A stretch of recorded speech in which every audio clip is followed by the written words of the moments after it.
കുർബാന തർക്കം ഉൾപ്പെടെയുള്ള പ്രതിസന്ധികളിലൂടെ സഭ കടന്നുപോകുന്ന ഘട്ടത്തിലാണ് സീറോ മലബാർ സഭ മേജർ ആർച്ച് ബിഷപ്പായി മാർ റാഫേൽ തട്ടിൽ സ്ഥാനമേൽക്കുന്നത്. എറണാകുളം അങ്കമാലി അതിരൂപതയിൽ നിലനിൽക്കുന്ന പ്രതിസന്ധികൾക്ക് പരിഹാരം കാണലാകും പുതിയ മേജർ ആർച്ച് ബിഷപ്പിന് മുന്നിലെ പ്രധാന ദൌത്യം.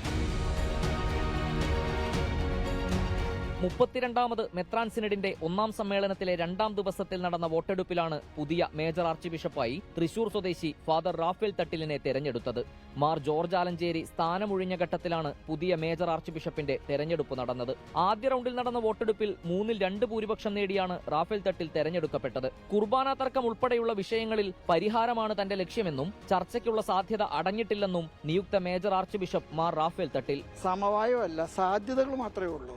ഏത് സാധ്യതകളാണെന്നുള്ളത് വ്യാഴാഴ്ച ഉച്ചകഴിഞ്ഞ് 2:30 സഭയുടെ കേന്ദ്ര കാര്യാലയമായ കാക്കനാട് മൗണ്ട് സെന്റ് തോമസിൽ പുതിയ മേജർ ആർച്ച് ബിഷപ്പിന്റെ സ്ഥാനാരോഹണ ചടങ്ങുകൾ നടക്കും. സിനഡിലെ അംഗങ്ങൾക്കൊപ്പം രൂപതകളിൽ നിന്നുള്ള അൽമായ സമർപ്പിത വൈദിക പ്രതിനിധികളും സുപ്പീരിയർ ജനറൽമാരും പ്രത്യേകം ക്ഷണിക്കപ്പെട്ടവരും മാത്രമായിരിക്കും ചടങ്ങിൽ പങ്കെടുക്കുക.